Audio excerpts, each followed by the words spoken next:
Welcome to the cockpit. My name's Ryan and I'll be your pilot tonight. I am so excited to talk to you boys and girls about one Aaron Rodgers becoming a New York Jet. This per Adam Schefter. Jets get Rodgers, pick number 15, and a 5th round pick in this year's draft. The Packers get pick number 13. A 2023 second round pick, which is pick number 42. That is the higher of the two picks. A 6th round pick, number 207. And a conditional 2024 pick, a second round pick that could become a first round pick if Rodgers plays 65% of the snaps. He has played in all 5 years. The last 5 years, he has not missed a game. The one game he missed was I think it was a COVID negative test or something like that, or a positive test. Other than that, the guy's been relatively healthy and been available. So that 65% chance or 65% snaps is basically 100% guaranteed first round pick. Ooh, see something over here from Anthony. Anthony's got some interesting comments. He goes, I saw this. So Connor Hughes is hinting at a potential multi-year guarantee in contract could explain 65% snaps reasoning as opposed to a deep playoff run. This could be even bigger than we think. So we actually knew ahead of time. Rodgers told us that he was going to rework his contract when he was going to get traded. He was on the Pat McAfee show. He actually said, he's like, yeah, I'm going to have to rework my contract when I get moved anyway. And we never really talked about it because you had to kind of plan for worst case scenario as far as the numbers go. Now, as far as multi-year deal, I still think they probably want to have like a 2-year guarantee and then like a team option for the 3rd year, or maybe more depending on how things go throughout the season. Maybe there's still hope with Zach. If the Jets sign Rodgers to like a 3 or 4 year deal, Zach's gone. There's no shot. It's not like we're going to try and groom him. And to me, the whole Rodgers thing, obviously it's about getting to the Super Bowl. That's ultimately what you need to have happen. The 65% snap thing, though, it does irk me a bit because it's not like the Jets couldn't have reworked the contract while also getting a better trade. So it's, I don't know. Bigger than we thought. I don't know if that's necessarily true, but we're excited. And we're not raining on anyone's parade tonight, boys and girls. We're excited. Jet fan base deserves to be excited. We haven't had this level of excitement over the quarterback position as far as a proven talent since Brett Favre. So boys and girls, we're going to do this the same way we do it every week. I'm going to give you my thoughts on everything. Then when we get to, it might be a little bit before 8:30 tonight, but we're going to jump over to the phone lines. You guys are going to get 3 minutes on the clock. And after 3 minutes, that's it. You're out of here. That's it. You're out of here. You get ejected.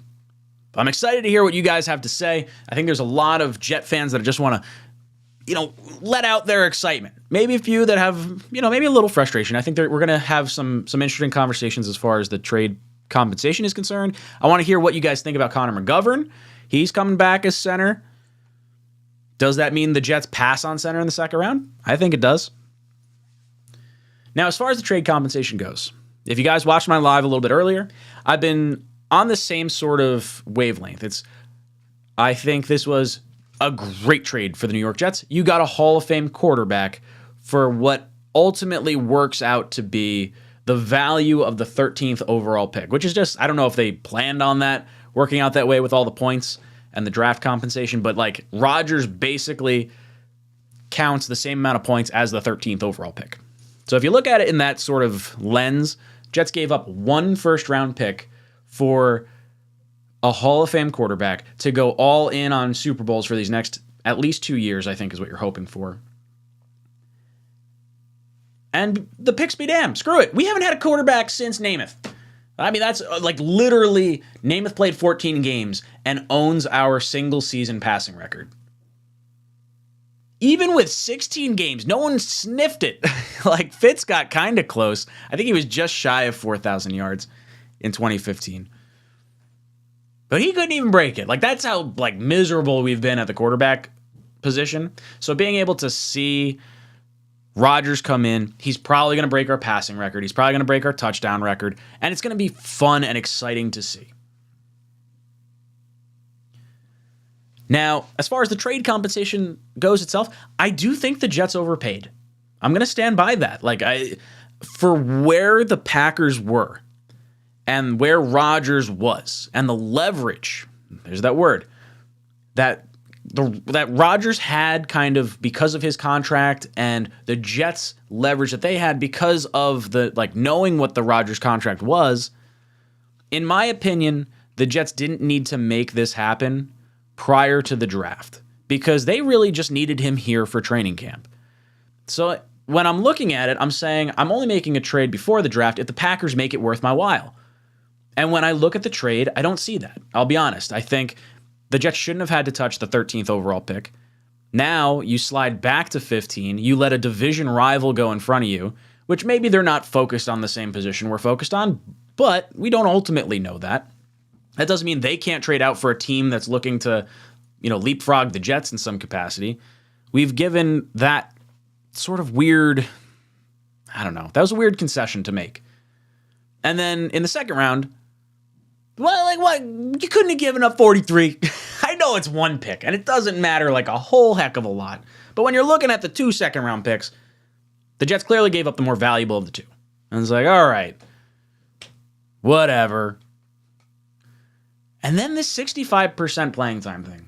This is the part that sort of has me scratching my head because I would have been fine giving up the 2024 first-round pick if the Packers ate some of the contract. And, if Rodgers is redoing the contract anyway, then he would have redone the contract anyway after the draft. So what is the benefit of moving forward before the NFL draft?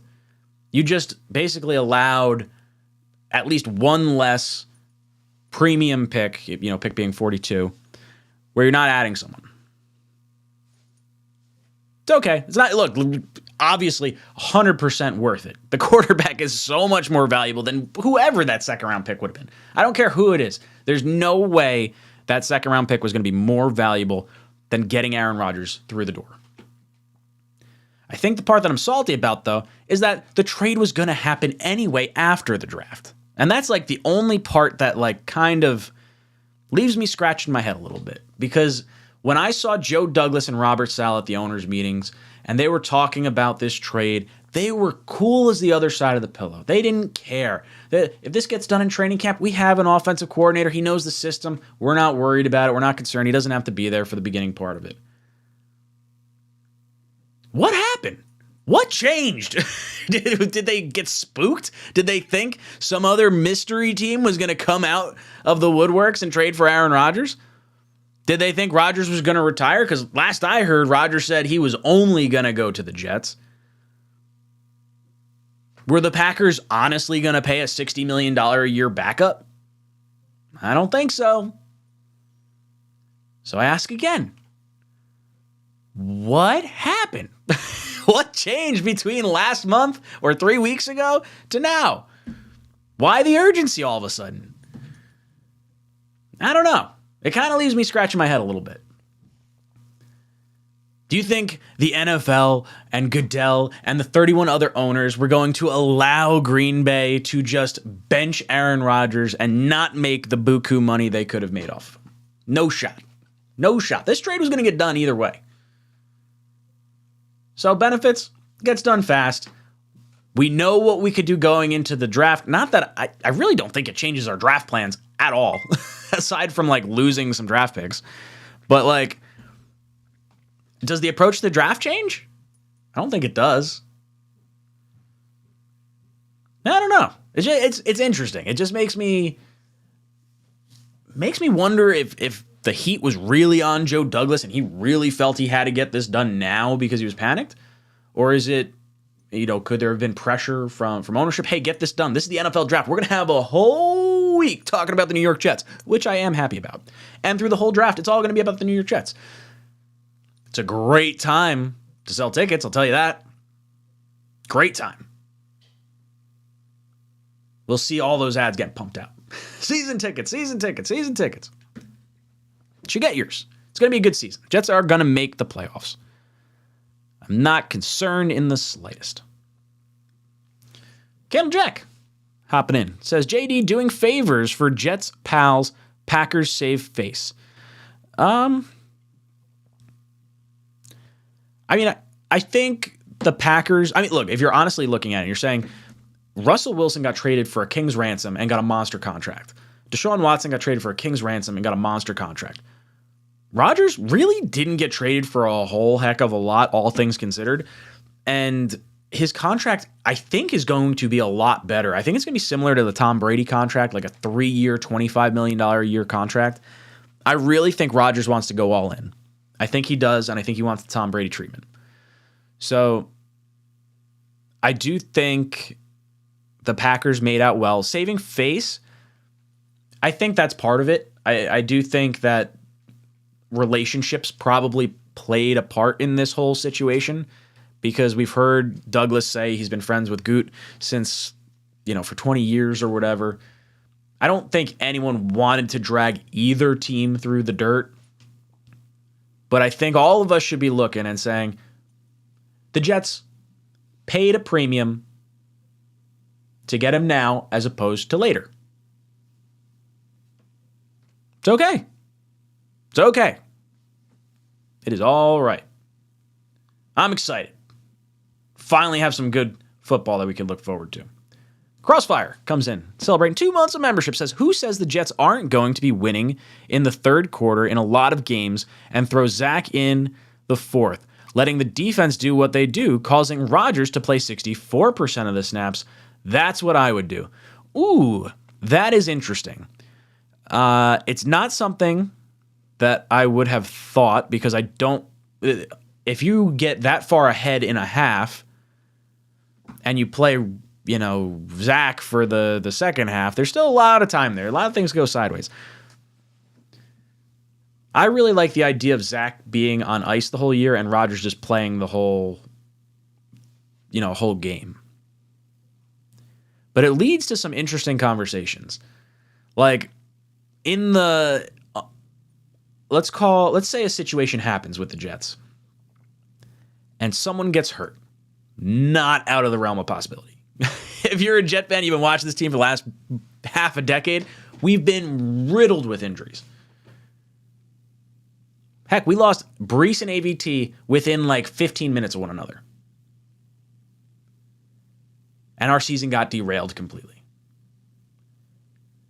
Is there a situation where the Jets bench Rodgers in the event that something goes sideways like that? Because now you're talking about losing a very high first-round pick if there's that injury doomsday situation. Because it's not tied to success. That's what irks me about that 65%. I don't care about the percentage playing time. He's going to play. It's the success. Like, at least tie it to a playoff game. Like, Jets just have to make the playoffs. Or, like, I don't know. It's just interesting. But to let Zach play the second half of games if we're winning... Heck, even if it's just handing off the ball, it's interesting. I wouldn't have thought of that. I don't know if I'd do it, though. I would rather lose the first-round pick and have Rodgers play the entirety of the game and watch all our other players have some really good success. Like watching Brees running all over the place, watching Garrett Wilson catching passes. Because if he's got Zach throwing him the ball, going to be a lot lower on the totem pole in terms of yards. And those guys want money. Yankee Jet says, Tom P. said that the contract has to be reworked by the Packers. A-Rod has to sign it and be on the books for a day before the trade can be official. Okay. So if he's getting reworked by the Packers, that's how you get the $60 million off the books, I guess. Or maybe Rodgers is saying, I'm not giving up my guaranteed money. You have to rework the contract, and then the Packers will eat some of it. And that changes the conversation a lot, because if the Packers are going to eat some of the guaranteed money here, then that alleviates some of the Jets' cap burden on the back end of the contract after Rodgers retires. And that has to happen before he gets traded. Otherwise, that, as soon as the Jets exercise that option, which they're going to do, it immediately hits our cap. And it works as a signing bonus and it gets stretched out. I don't know how they're going to rework it. I'm interested to see where this all kind of shakes out, because I do think he tries to go the Tom Brady route, and he'll take a lot less. Like, it's not going to be that $60 million contract. I think we're going to see like closer to 30. It'll be like a $25 or $30 million a year contract, all said and done.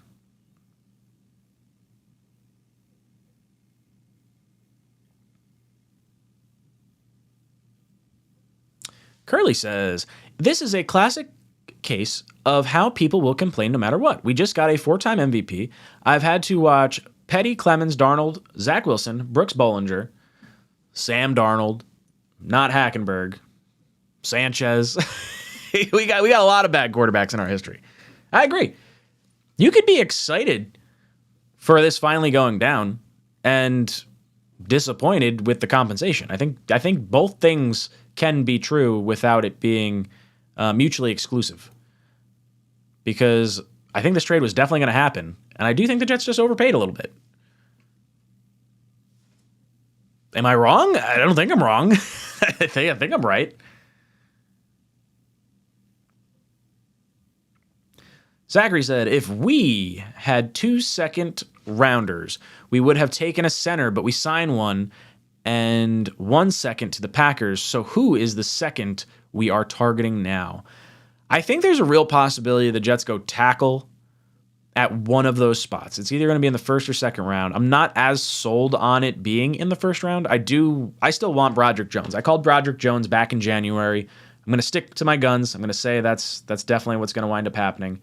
And then as far as the second round goes, I would not touch center. Now that you have McGovern back, I'm looking in the 4th round to have a guy that can be groomed behind McGovern. Ricky Stromberg from Arkansas, someone I had the Jets taking. I think it was in my January mock. If not, it was later on in the month. But in the second round, I'm looking defensive tackle. I'm looking linebacker. I'm definitely sniffing around safety. Safety is interesting because you might get the best safety or one of the top 2 or 3 safeties in that second round. And there's a plethora of centers that you could develop later on. I kind of would be all right trading down from 15, honestly. Like, maybe that's where the Jets were. Maybe the Jets were like, hey, we're going to move down anyway. So going from 13 to 15, it doesn't matter to us. Like, maybe that was the conversation. Maybe the Jets would have had to give up something further on down the line if they didn't do that swap right now. If that's the case, I would try to trade down and pick up an additional second or third. I feel like the value in this draft is in those middle rounds, that 2 through 4 round. And it's also that lines up with the Jets' needs as well, because guard, center, defensive tackle, safety, linebacker, all these groups that we're kind of talking about, you can get starters in that 2nd through 4th round. So let's take a bunch of throws at this. You still need the tackle, though. I'm not trusting Becton to stay healthy the whole season. I'm not relying on Max Mitchell. I really like Dwayne Brown, but how much more does he have left in the tank? We only have Max Mitchell under contract in 2024 at tackle. So getting an heir apparent is probably a pretty important move, but maybe the Jets go the route of going the right tackle, and then you try to give Becton the benefit of the doubt, being healthy, coming back, new offensive system. He could be the left tackle. I can get behind that. I'm fine with that. And if you're looking at Darnell Wright from Tennessee as your right tackle, sliding down a little bit, not a bad decision. Really not a bad decision at all.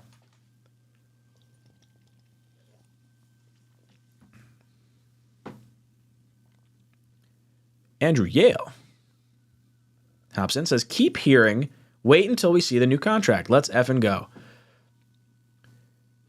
I don't know what the Packers... I don't know how the contract would matter with the Packers. And I think that's probably what I have to see. Because if the Packers eat a bunch of cap, then that's great. But like if Rodgers would have reworked the deal anyway, does it necessarily matter?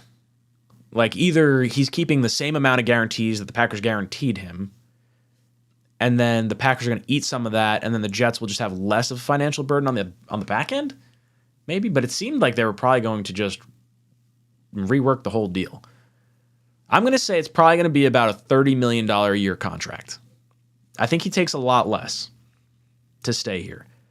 I'm just curious to see if it's going to be more than 2 years. Well, it's probably going to be more than 2 years. It's probably going to be like a 4 or 5 year contract that has an out after 2 years. I could see a team option after 2, and then, have a third year in the event, everything starts clicking. He's still playing well. Zach Wilson's not the guy that could, come in afterwards. And then it gives you that little bit of time to kind of figure it all out. I'm interested to see. That's the most fascinating part to me. Kelvin says, "What's up, Ryan? He's finally here, but I love Joe Douglas. Keeps everybody guessing. Reset everyone's draft board, and we can go defense or tackle or offensive tackle. Kid from Pitt is my choice." Is that Cansey? Is the one from Pitt? I think that's right. I would like to go either tackle or defensive tackle in the first round. I'm less concerned about tackle, I think, because there's a lot of good ones. As far as I just don't know at 43 if you're going to risk going that far. That scares me. I would rather roll the dice on a defensive tackle in the second round and an offensive tackle in the first round. But I've been saying for years now that Joe Douglas is 100% an offensive line scout. He should be able to hit on offensive linemen outside of the first round.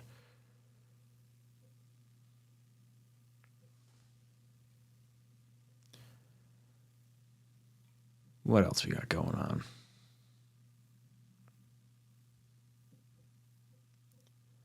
Pocket says, Vinny Testaverde and Curtis Martin flashbacks. Hope so. Love to see some of that.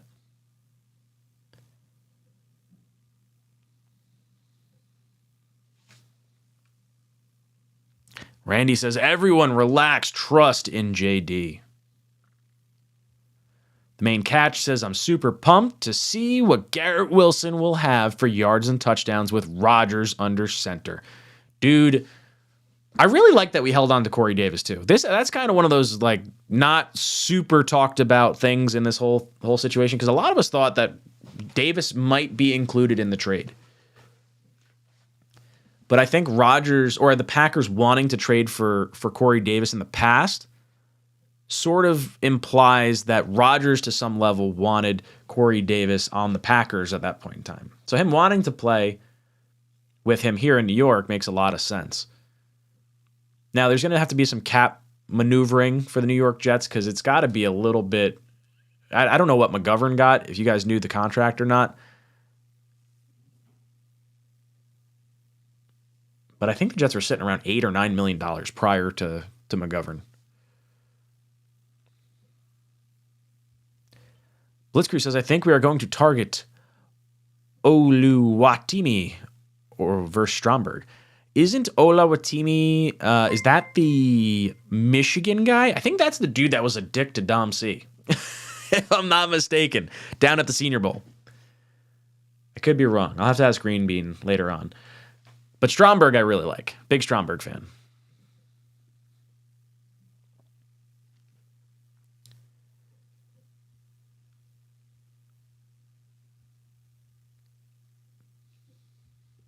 Blitzkrieg says, first pick, thinking Darnell Wright, DeJuan Jones, and then one of Brees or Benton for the second pick. I think you're spot on.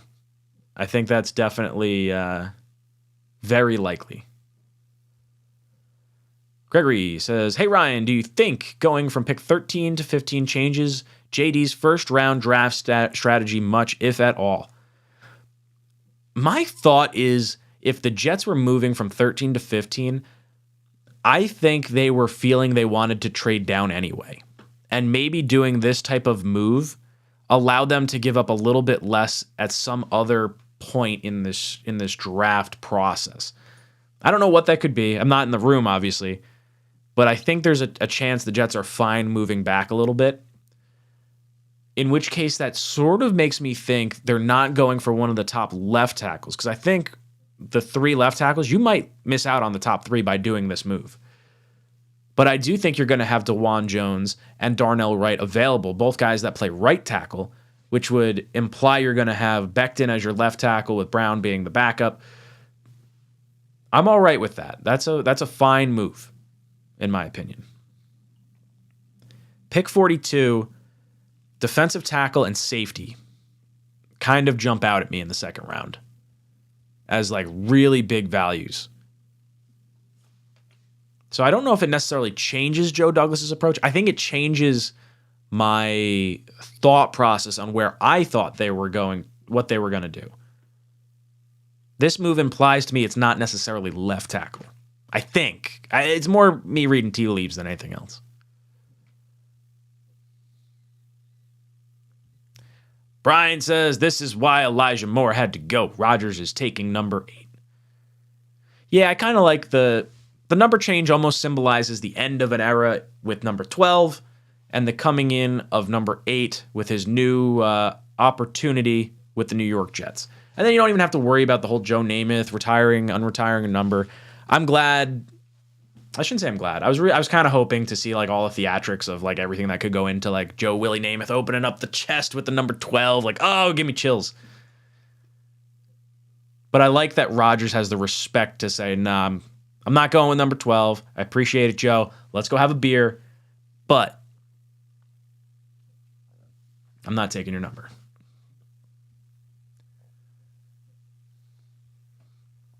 Disinfo says, Rodgers going to take a 50% pay cut. That's because he's getting $60 million guaranteed this year. I think you could see it at $30 million. I really do. If he's going to rework his contract, I think you could see like $30 million a year. I mean, Brady took not a massive pay cut, but he took $25 million a year when he went down to Tampa Bay. If Rodgers wants to win rings and he takes less money, I'm not going to be shocked at all. It's a 50% pay cut? Kind of. Sort of. It's going to be more about the size of the cap hits in any particular year more than it's going to be about the contract. Andrew Yale says, do you see us trading a player for picks now?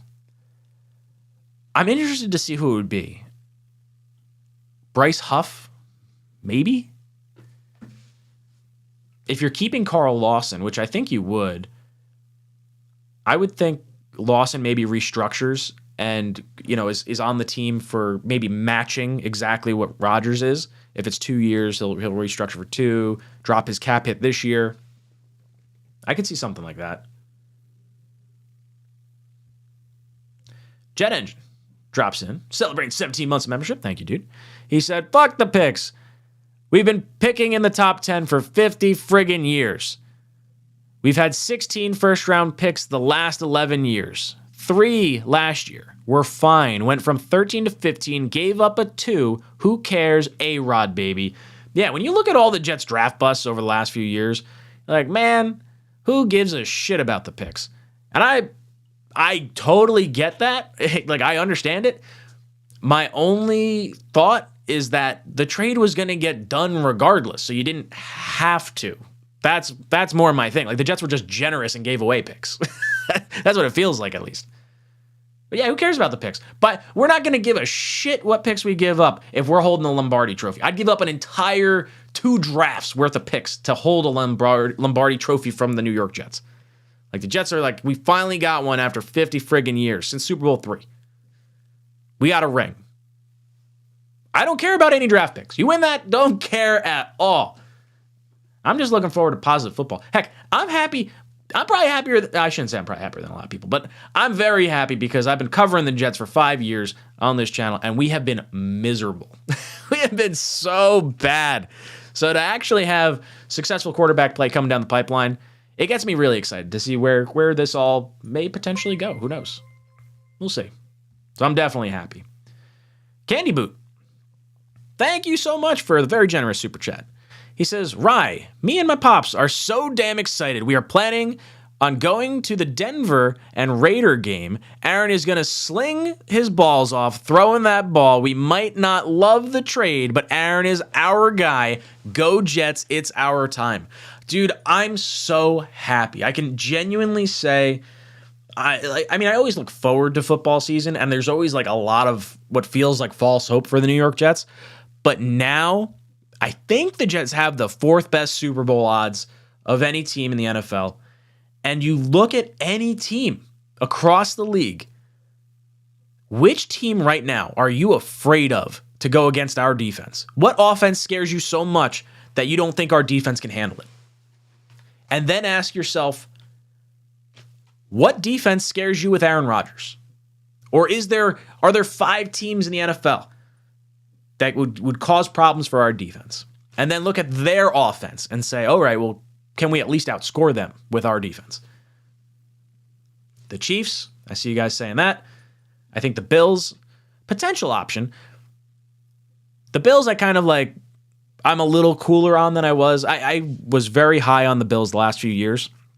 But I think watching Zach Wilson without 3 of our best offensive players beat the Bills throwing 150 yards, I am not very concerned about them right now. I mean, it's still, you got to win your division and whatnot. Kansas City, you could be afraid of. I'm not particularly, I'm afraid of Patrick Mahomes, I guess, because he could always do stuff. But I'm not afraid of Kansas City's defense.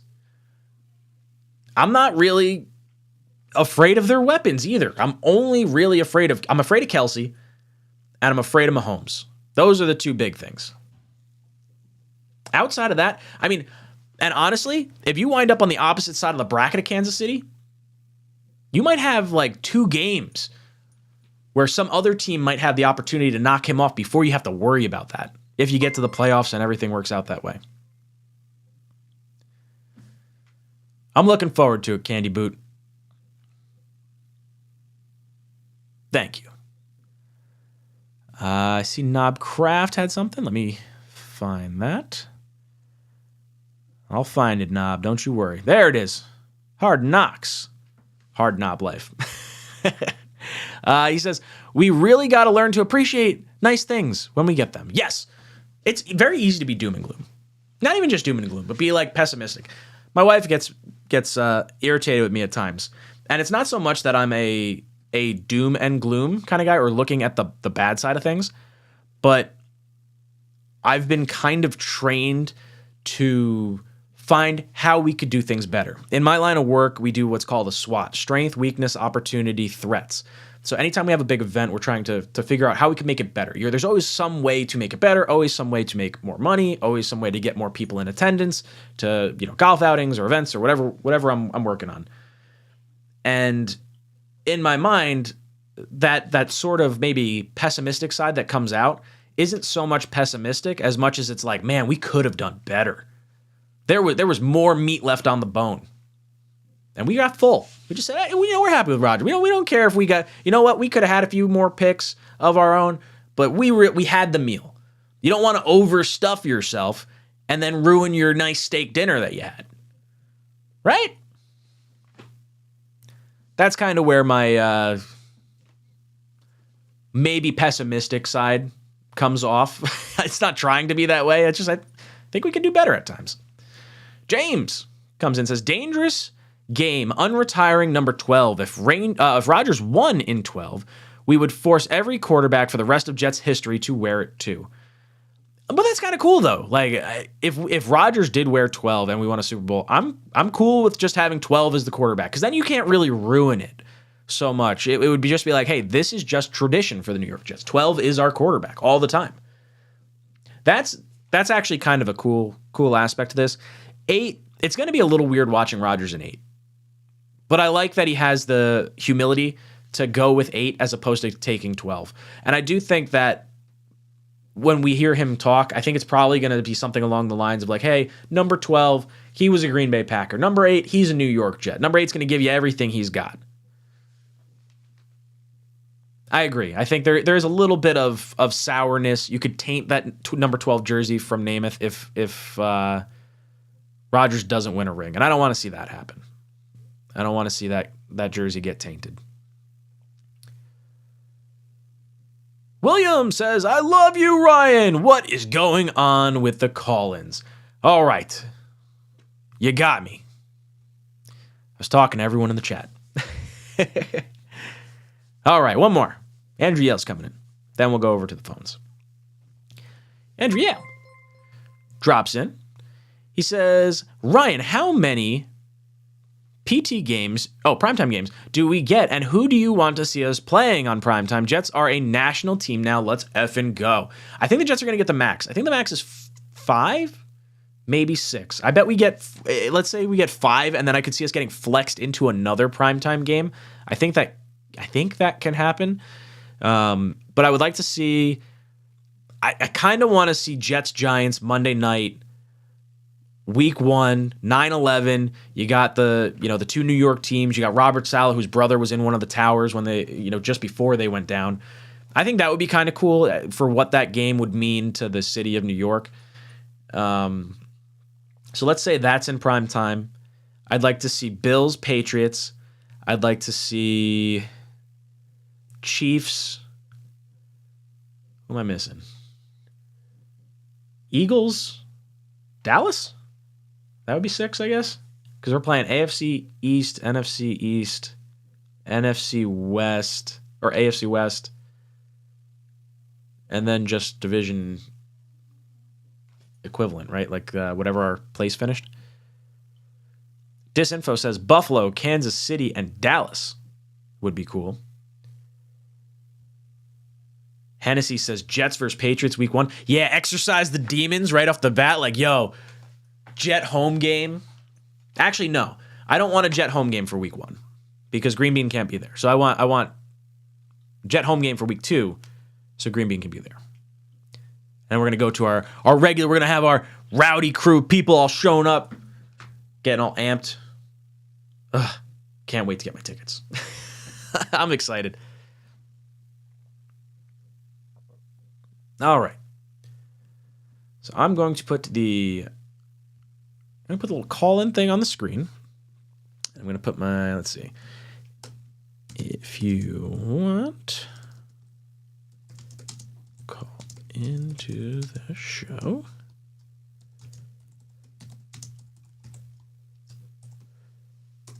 All right, let me drop the link real quick.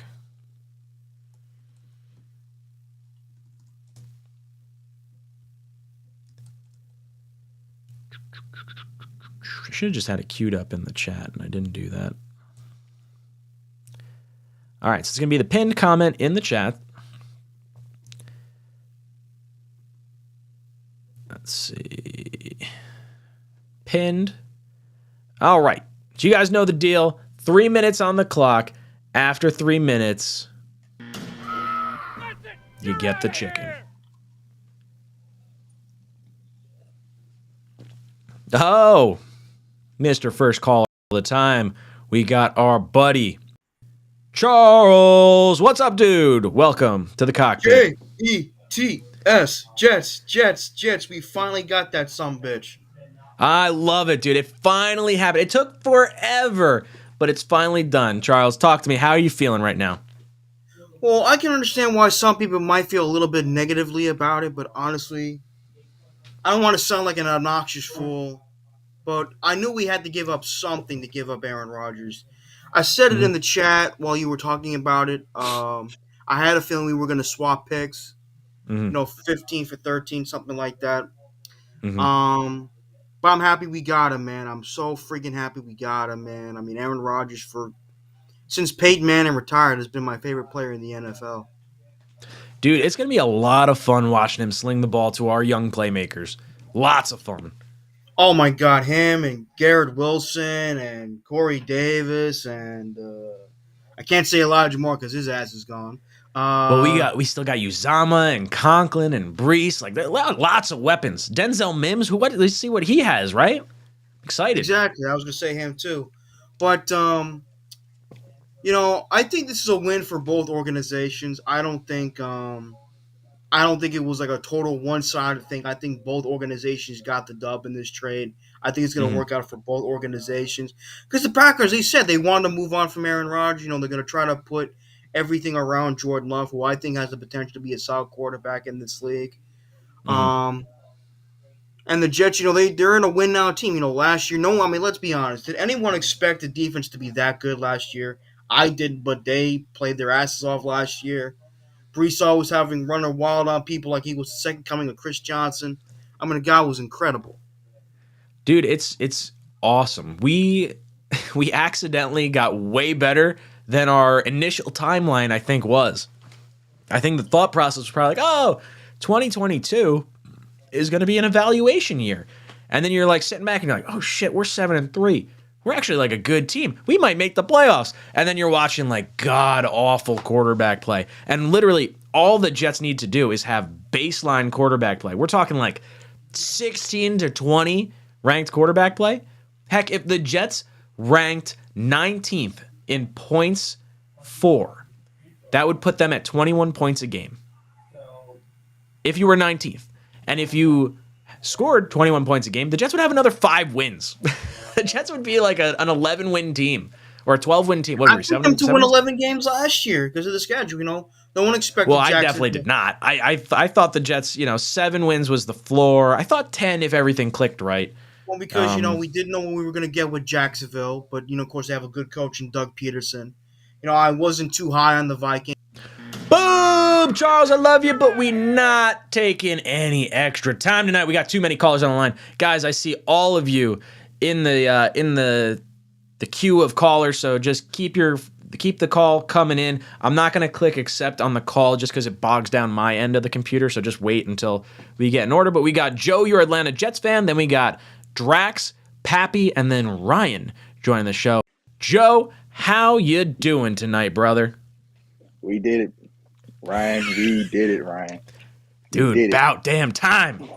I'm telling you, it's about time, Ryan. Now that that's over with, let's focus on this draft pick. And the crazy thing about it, and here's my hot take. I'm gonna be honest with you, Okay. because I heard a lot of things lately about a lot of people looking into Max Duggan. I'm not a fan of that guy at all. I'm not a fan of him. Yeah. I would take Stetson Bennett over Max Duggan any given day. I don't know what this off the field issues are, but that guy's a winner.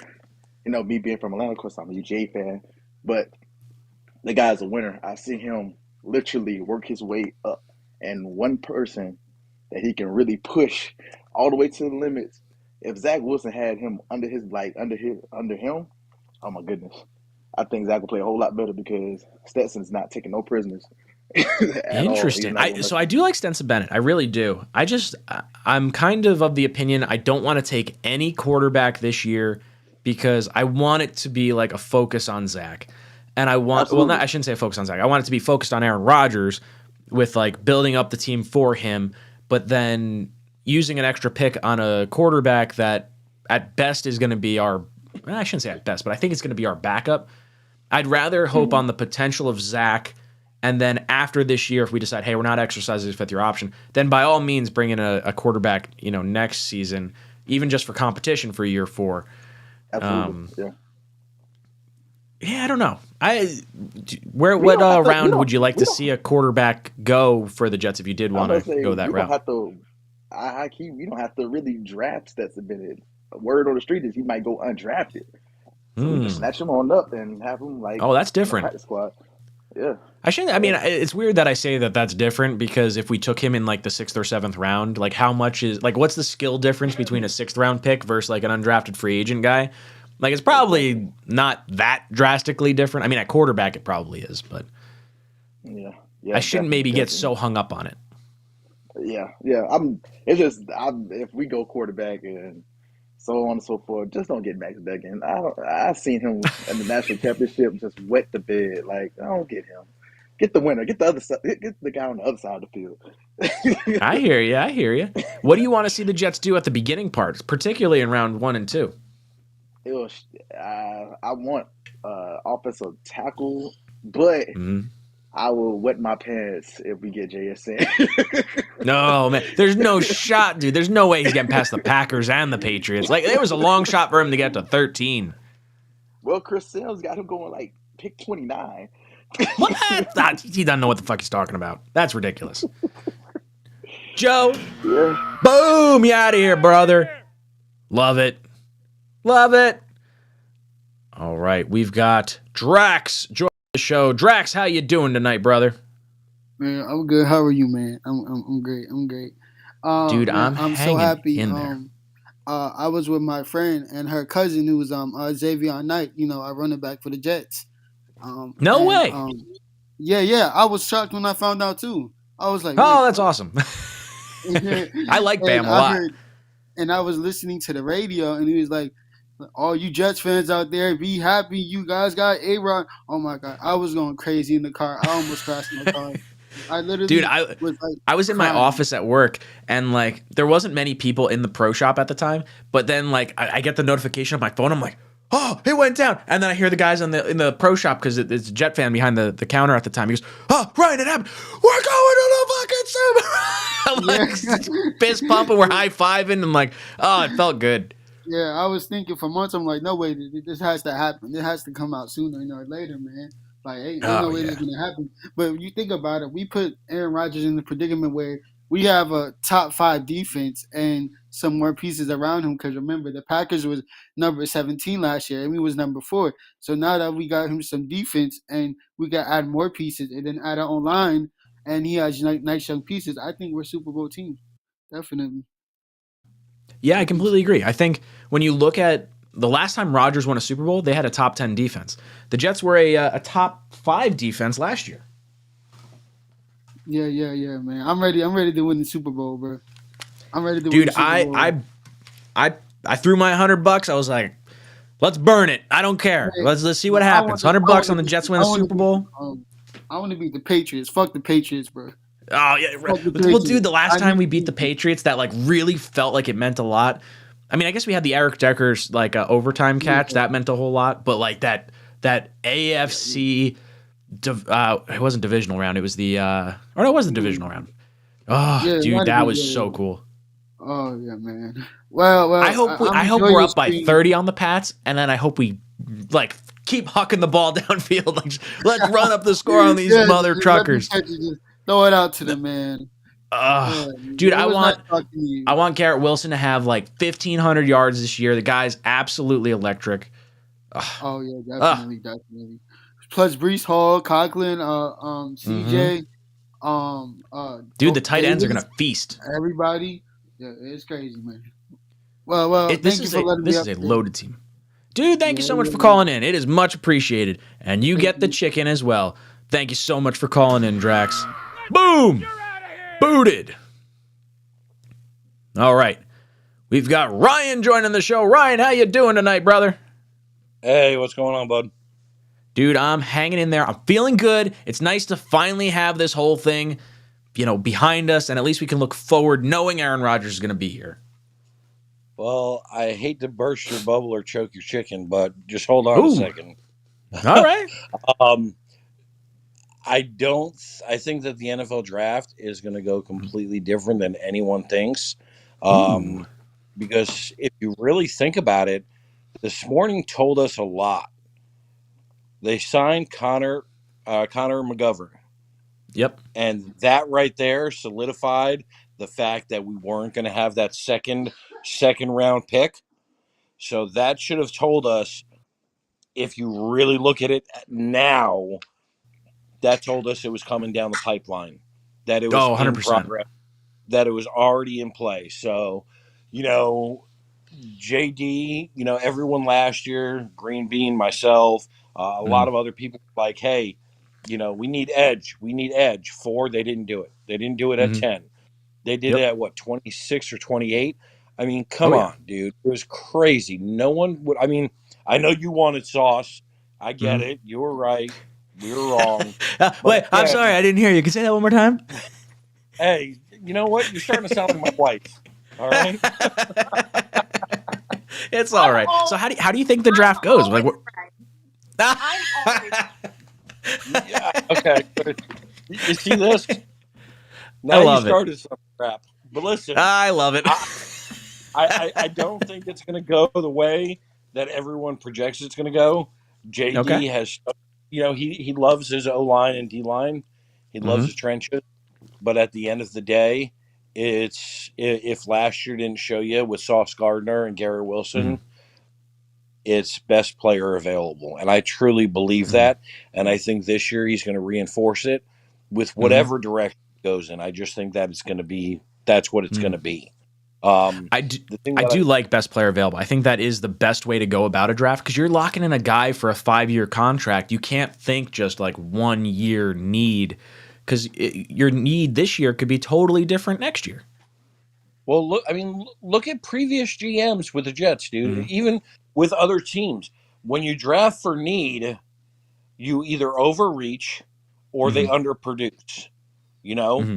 if you draft best player available, you're going to have holes, but those holes can be filled in by free agents. Okay. Sure. The only thing that I'm concerned about, and again, I'm sorry if I'm taking up a little bit more of your time.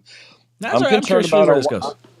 I'm concerned about our wide receiver room. McCole Hardman, yeah, he's a Hmm. burner, but you know what? He hasn't produced up to his potential. Hmm.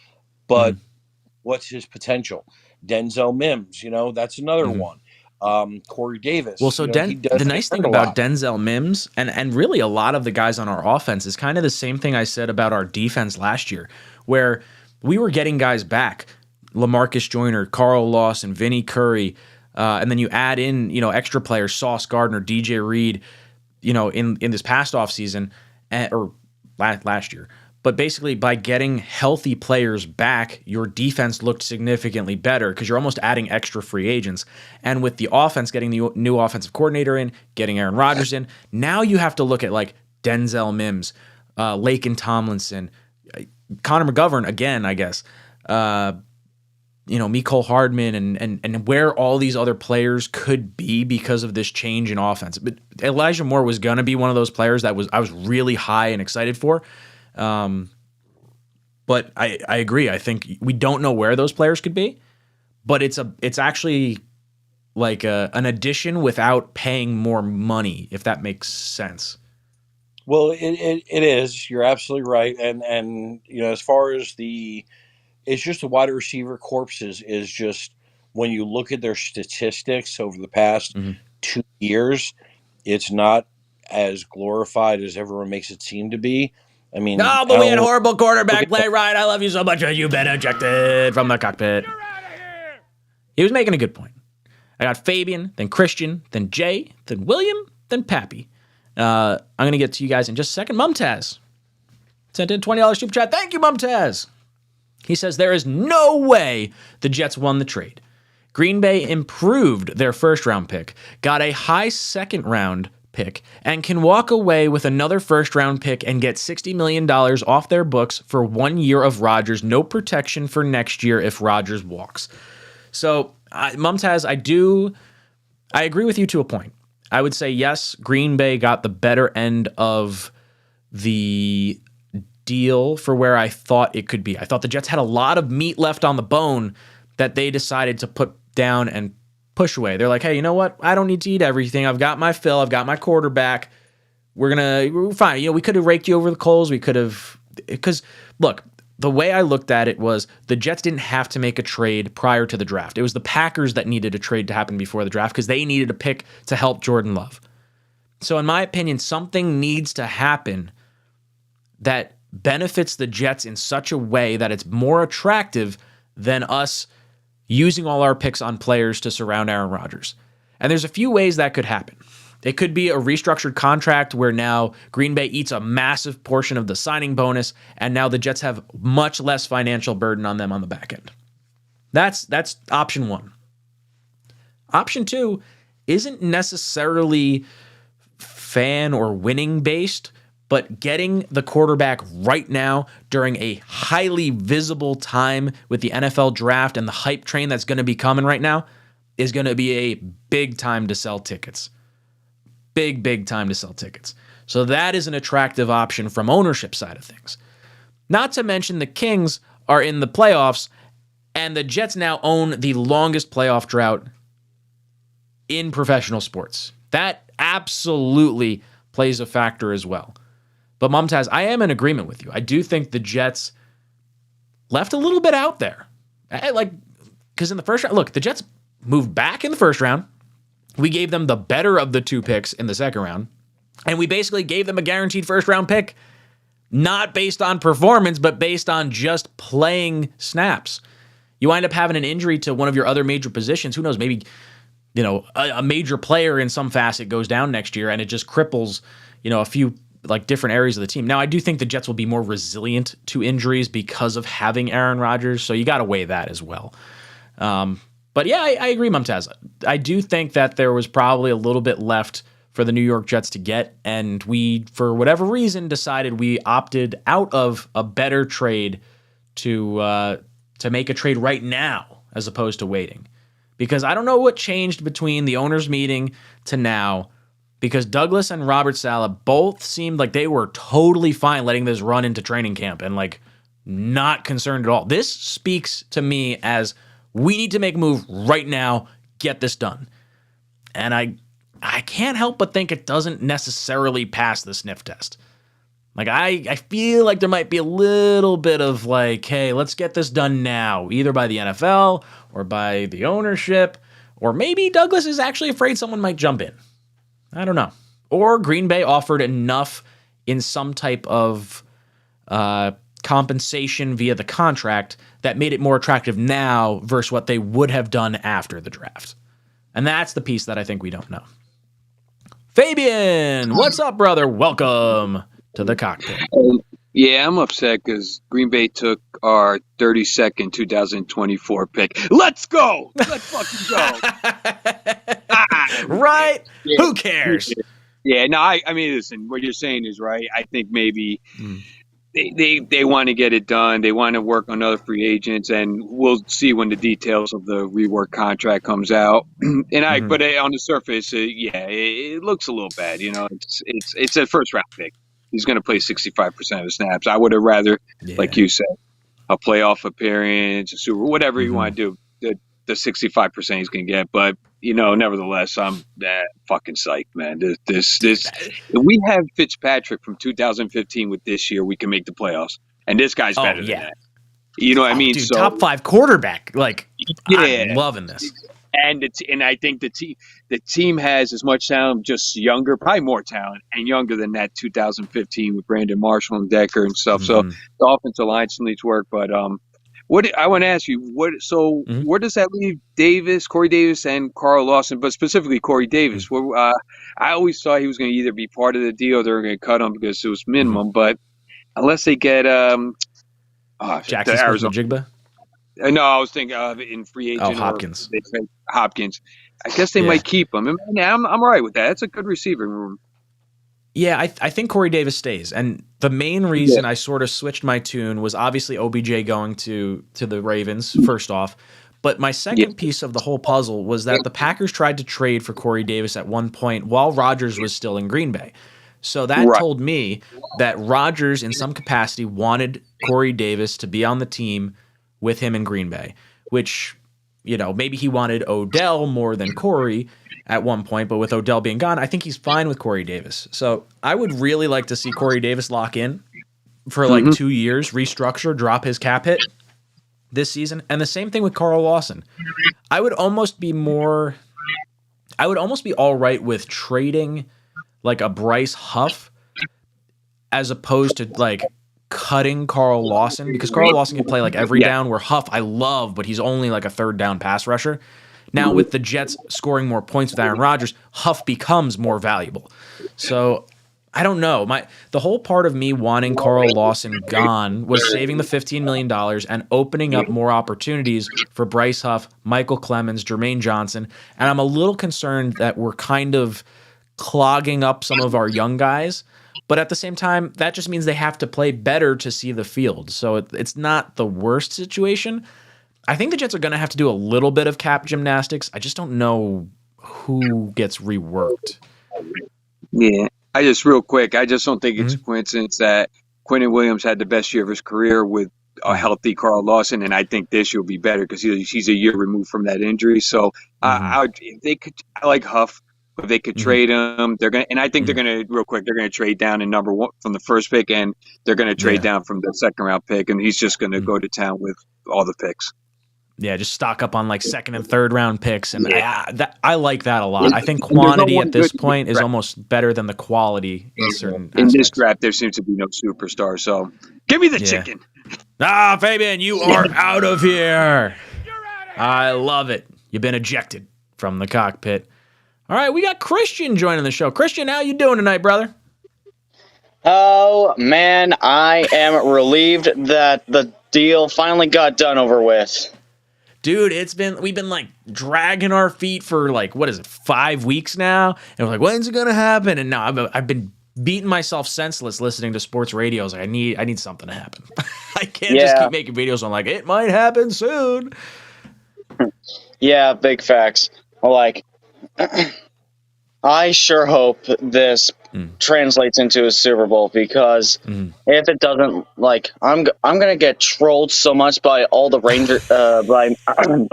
all the Giants fans that I know, and they're gonna let me know about it, and I'll be the saddest person on the face of the earth if. Oh, but hey, a sad person winning football games, even if it's not the Super Bowl, is a little bit better than a sad person losing a bunch of football games, right? And having to watch Zach Wilson, it's a little better. Yeah, but like.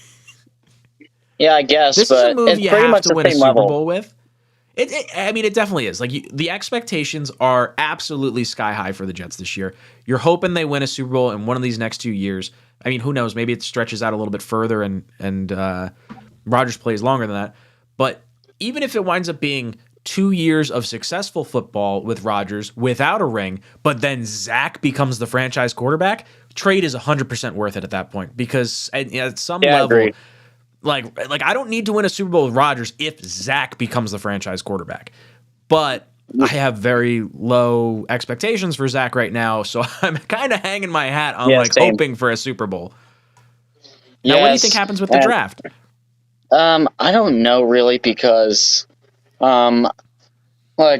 since the Packers now have 13, what if the guy that we're targeting at 13 goes to them? Because at that point, who do you target? Yeah, right. Like, I think the Packers could go with a tackle. I think they could go with a wide receiver. I think if Jackson Smith-Njigba's there, I think that he's definitely going to be the pick for Green Bay.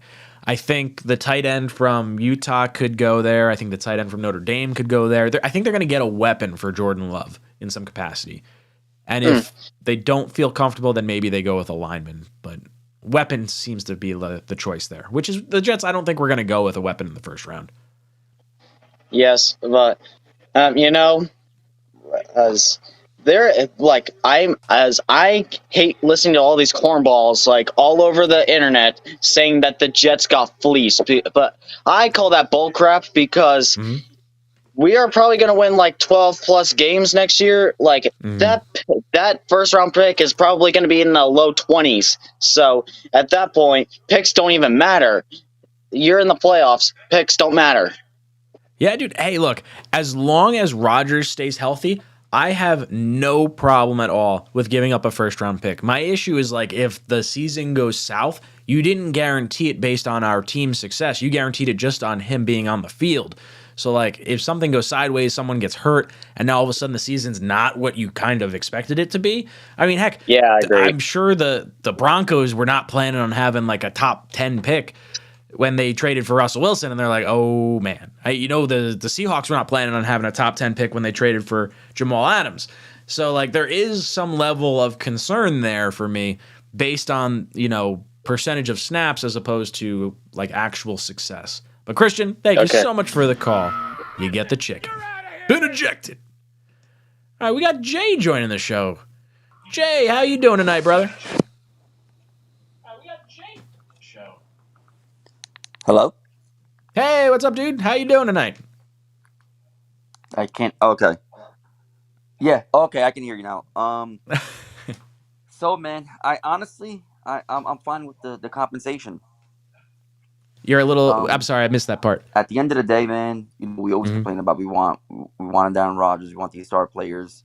you know, Sure. we put our big boy pants on and made the move. Like, look at Kansas City. You look at the Rams. I don't remember the last time the Rams had a first round pick. Kansas City always picks to last if they even have a first round pick. Mhm. Like, and this is what really good teams do.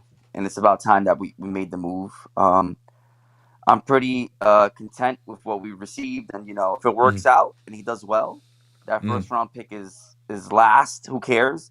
If not, it was worth a shot. I think based on our franchise's history, I think you know what, you take the chance and you just hope for the best. Honestly, I'm willing to do Yeah. that. Like we've been horrible for such a long Mhm. time that I'm willing to take the risk. Yeah, I think for me, I feel the same way. Like, if we had to give up an unconditional first round pick in 2024 to have 2 years of Super Bowl push after watching what we've watched the last 15 years, I have no problem with that. I'm on board with that. Um, as far as what we gave up and the picks, it almost makes Joe Douglas more valuable, right? Like, if he's more valuable, all of a sudden, you have later picks than you were planning on. Now Douglas has to hit on those picks. He has to be able to be a better GM. It's a lot harder to hit on picks in the middle of rounds as opposed to being at the top end of the round. So I'm curious to see how it all shakes out with Douglas, and he might earn his contract extension even beyond just getting Rodgers.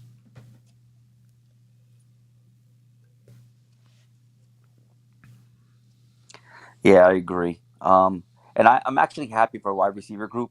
I want to see. I definitely, and I know I'm probably like one of those people that's annoying, but I definitely want to see what Mims does this year with an actual quarterback. You got to remember, Zach Wilson was outright horrible.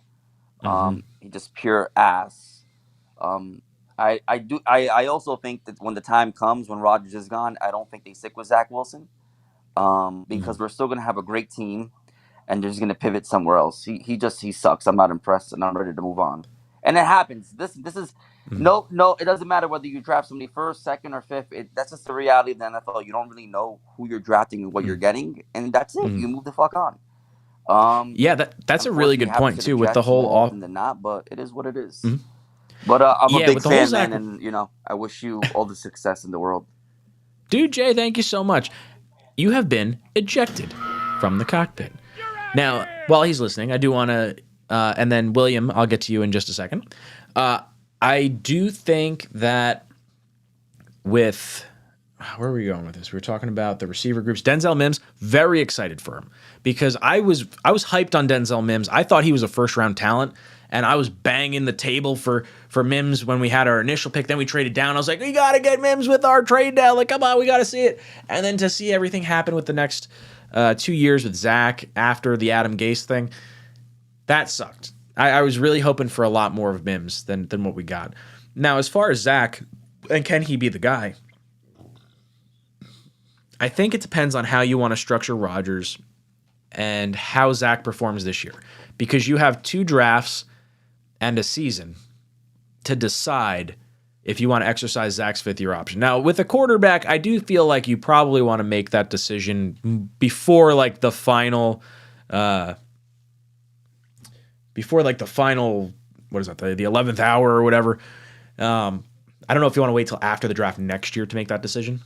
If you have to wait that long, then there's probably some, you're probably, that's your answer. You're saying like, oh, we don't believe in him.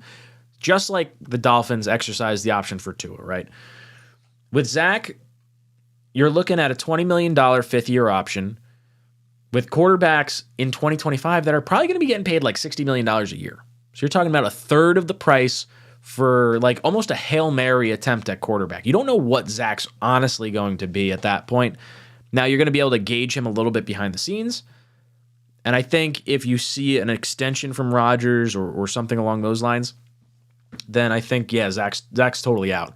And I do think they want to evaluate him throughout this year. So if they sign Rodgers to an extension, I expect it to be a 3 or 5 year deal, mainly for cap purposes to stretch these hits out a little bit more, but also having that sort of team option where you're like, hey, look, Zach, we're going to give you the shot, but you got to ball out. Like, no more of this, like, not good football or maybe questionable leadership traits or things of that nature. Like, it's time to kind of grow up and evolve and grow into your space, because there's a 30% roster turnover year over year. So the team that Zach was with at the end of the season this past year and the team that he would be with in 2025, assuming we get 2 years of play out of Aaron Rodgers, it would be 90% a different roster. And that 10% is going to be like guys like Quinnen and Sauce and Brees and AVT and Garrett Wilson, and then everyone else is going to be basically different. And Zach will have sat behind the scenes and earned his stripes for the last 2 years. If you exercise his fifth-year option, he's going to go, into 2025. And I do like that. I like having a little bit of humble pie there. And if you chalk up 2025 as almost a lost season because of the dead cap hits, because of Zach's fifth-year option, then maybe it's time to roll the dice on Zach. You bring in a veteran quarterback in 2025, let him play. And then worst case scenario, if Zach's not the guy, you're going to have a high draft pick in 2026, and you have a vet quarterback that's played in the system for a year.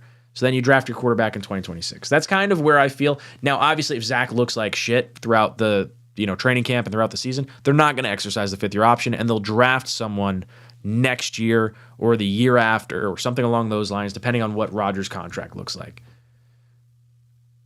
But overall, I'm excited for where this team's headed. I really am. I've got William and then Julio coming up. I just saw Tom drop a super chat, so let me just get to Tom real quick, and then I'll jump over to you guys. Tom says, Jets going all the way. Much love from the UK. Thank you, Tom. Much appreciated. I am very, very excited for this season. And it's nice to see all the Jet fans finally have something to cheer about. It's been a long time coming. William, what's up, brother? Welcome to the cockpit. Hello. William. Yeah, can you hear me? In the broadcast. Oh. So turn off the broadcast and just listen to me through your phone.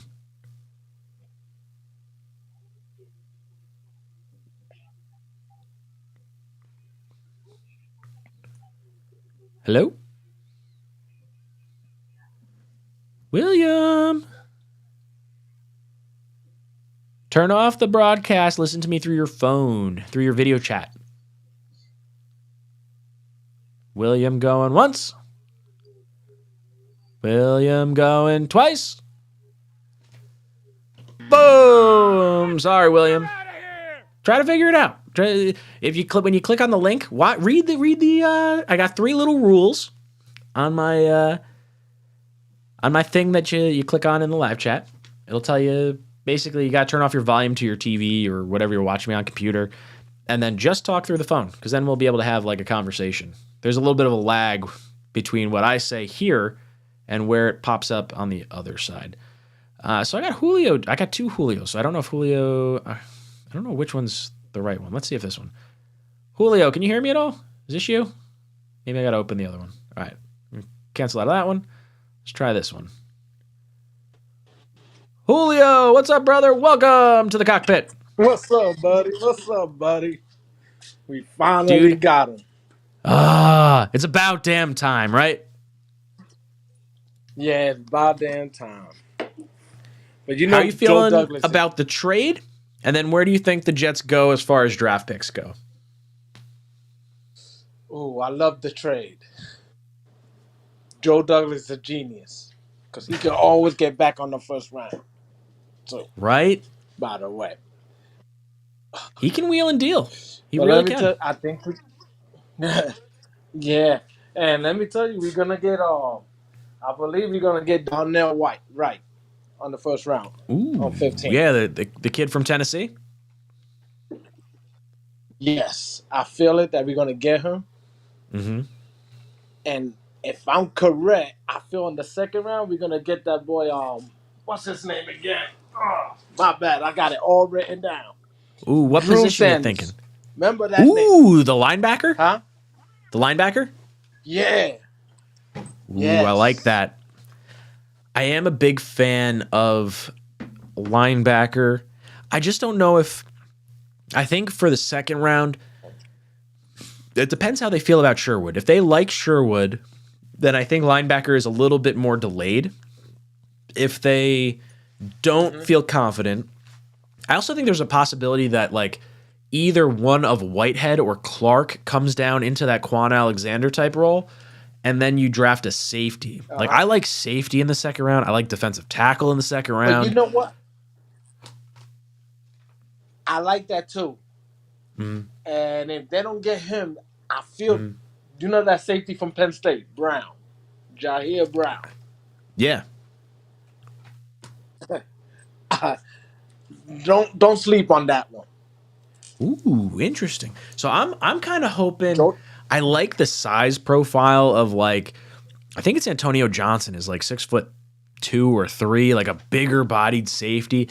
I want someone that could, like, impose their will. I do want a free safety though. I want someone that's a little bit more of a ball hawk, kind of take advantage of some of our pass rush and some of our cover corners. I'm looking for that type, and I'm gonna say it again. That safety, that type that we haven't had for a minute. Jamal Adam type, but smarter than Jamal Adam. You see what I'm talking about now? Sure, you want like that And linebacker, almost like blitzing safety. Yes, we need that back. I do like that. I'm hoping like that player that's going to be like that Quan replacement could be something similar to Jamal. Like Jamal Adams light. Like I could take 75% of Jamal Adams. I don't need 100%. Yeah, not 100%, Julio. but 75%. I love you, but you've been ejected from the cockpit.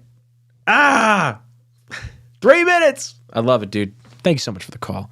I got our boy Tigo on deck right now. How about them Jets? Says traded more to free up number 8 for Rodgers. Love it. LOL. Yeah, right. Couldn't have had Elijah Moore here if it wasn't. We couldn't have had Aaron Rodgers here with Elijah Moore. This just would not have worked, right? All right, Tigo. Let me get this set up. I'm gonna put you right here. Give me just a second, and then I think I gotta go to. Bam, Tigo, what's up, brother? Tigo. Hey, so I can't actually hear you in the call, like at all. Really? At all? So I guess that's probably why other people were having problems. No, you're not. Your audio's not coming through. Interesting. All right, I'm going to boot you for a second. I'm going to turn off the interview mode of this. I'm going to try it back. Just call back in. I'll pick you back up. Let's see what's going on.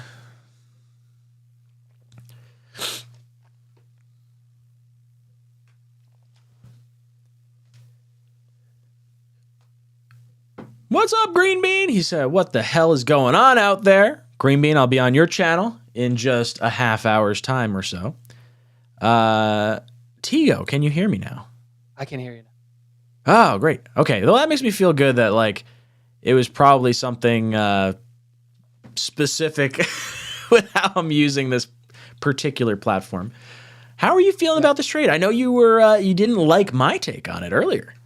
I thought you were being unrealistic in your expectation of what the negotiations were probably actually like, because I never thought I think it was being a little short-sighted in the overall take. And like what I mean by that is, did we win this trade? Absolutely not. But did we lose this trade? I also don't think that either. And when you look at overall what happened, we gave up a second-round pick in this year's draft. And when you do the whole point conversion thing, it's a second-round pick in next year's draft. And that's me, like, we're probably giving up 32, hopefully, right, in next year's draft. Sure. But in the end, right, whenever you're trading future assets, you have to remove one round in the value, right? There's a second this year and a second next. Or, like you like to say, it's 13 overall. But in your scenario, keeping the picks in this year's draft, if it was up to me, outside of 13, everything was on the board. Everything was on the board for this year's draft. Because this year's draft is so bad when it comes to players. It's so bad. And having and keeping as many assets in 2024 is a big win for the New York Jets. I think that we both tend to agree that there's no way Rodgers is only here for 1 year, right? Yeah, absolutely. For him to be here for 1 year, it's either we do the thing and we win the ring, right? And then he's Yep. gone, and I'm like, cool, give me the Lombardi for 1 year of Rodgers. Like, I'm Totally cool fine. with Doesn't that. matter. Don't Yeah, care what no. picks we have for the next few years. I'll carry that high for the next 20 years. But Yep. like, either the best thing happened, the best scenario happened, we won the whole goddamn thing, and that's great, or like everything fell apart. Like the Russians nuked New York, we're playing in Cleveland, like everybody got like worst case scenario. And I don't see that happening in the worst case scenario. And so the way that I look at it, I go, is this the perfect trade? No. Does it reek of, other meddling hands in it? Absolutely. But I think something that really stuck out to me is I listen to the New Heights podcast, which is the Kelsey's podcast, all the time. And when they had Howie Roseman, he said something that really has stuck with me. And he said, GMs, especially those that have been around a long time, who have been in these circles for a long time, it's a fraternity. I've known guys for the last 20, 25 years. Goody and Joe Douglas got started, I believe, in the same rooms as scouts. Oh yeah, they're 20-year friends, I think is what they were saying, right? They've known each other for 20 years. And so the way that I look at it is, in whatever room, in whatever situation, in whatever trade, they try to make sure that both parties come out like they feel like they won. Or if both teams can't feel like they won, both teams should feel like they lost. And this is the perfect example of that type of trade. There are some Jets fans out there that think we absolutely fleeced the Packers. I don't think that's true. And there are some Jets fans that think we absolutely overpaid for Rodgers. I also don't think that's true. And the fact that I think the answer is somewhere in the middle. It's a fair deal, and I'm cool with it. Yeah, I think that's a nice way to look at it. My thought is that I think I was talking about it earlier on this stream, and it's the idea of having more meat left on the bones. Like, you've eaten your meal, you got your fill, we got the quarterback. Like, do you need to be greedy and like chop off every piece of meat, or can you say, hey, I'm full, I'm good. Like, let's do a solid to Robert Saleh's boy, Matt LaFleur, and my buddy Goody. Like, the Jets definitely had more leverage left that they did not exercise, and I think part of it is the draft class strength, which my thinking was like, okay, if we're switching 15 and 13, maybe we were planning on trading down anyway, and going from 15 to 13 in Joe Douglas's eyes was not actually a loss of point value. It was like, hey, I don't have to give up something extra in 2024. Well, just by doing this move, like maybe I would have had to give up an extra fourth or a third or something like that in 2024. But swapping this, I don't give a shit. These players aren't great. I'm going to trade down anyway. Who gives a shit? Like, that could totally be a thought process here. Yep. Now, for me, in the second round, dude, like, you couldn't have given up 43 instead of 42. Real. Like, come on, give me one thing. Like, there were little things with this trade that, like, why do we have to swap first? Why do we have to put New England in front of us? Why? Like, please, really? Like, literally, each one of these things was like just enough of like we lost the flip in the 13-15. We lost the 42 versus 43, and then you have 65% playing time, which is not tied to any sort of success. It's just tied to like him playing, which clearly we are feeling like we should be in the playoffs, and then it shouldn't be an issue. But God forbid something happens where some other player gets hurt out of our control, and now our season goes sideways. Like, that part scares me. Like, could you see a situation where the Jets are like, oh no, we're not making the playoffs. We're at 64% snaps for Rodgers. Screw it. Zach Wilson time, baby. We're not giving up the first. We would have to have injuries on a level so astronomically high for me to feel that way. Like, and I'm talking about Garrett Wilson, Corey Davis, Alan Lazard, McCole Hardman, Elijah Vera Tucker, all 5 tackles, Laken Tomlinson, Breece Hall, Bam Knight, everyone's got to go. Everyone Michael gets hurt, Carter, and then it's like, a problem. I'm talking like you and I are trying out for the team, kind of like that's how bad. As long as we've got, you tell me. And here's the thing, I'm calling it now. He's 8, right? Is 8 under center? If 8 is under center for 17 games, I don't care who's on the rest of the team. He elevates the people around us. around him, right? When it comes to the offensive side of the ball, because you're always going to be worried about what he's going to have to do. How many people have talked about, yo, watch out for Denzel Mims because he finally has a quarterback? Dude, he hasn't earned the right. Denzel Mims hasn't earned that benefit of a doubt. But you know who has? Aaron Rodgers. And that's the difference. Because, like, if you're telling me it was Zach, if you're telling me it was Tannehill, if you're telling me it was Jimmy G, oh, yeah. Yeah, no, absolutely. Because if we lose Garrett Wilson, that offense shot. Yeah. No, absolutely. Yeah, I mean, you got Rodgers. All of a sudden, everyone else, like, if I'm looking at our weapons versus Green Bay's weapons, and if Aaron Rodgers doesn't break his thumb, Rodgers probably gets into the playoffs. And, like, I think all our weapons are better than their weapons were last year. You know, obviously Lazard is a sideways kind of move. But, like, Garrett Wilson's better than most of the receivers in the NFL.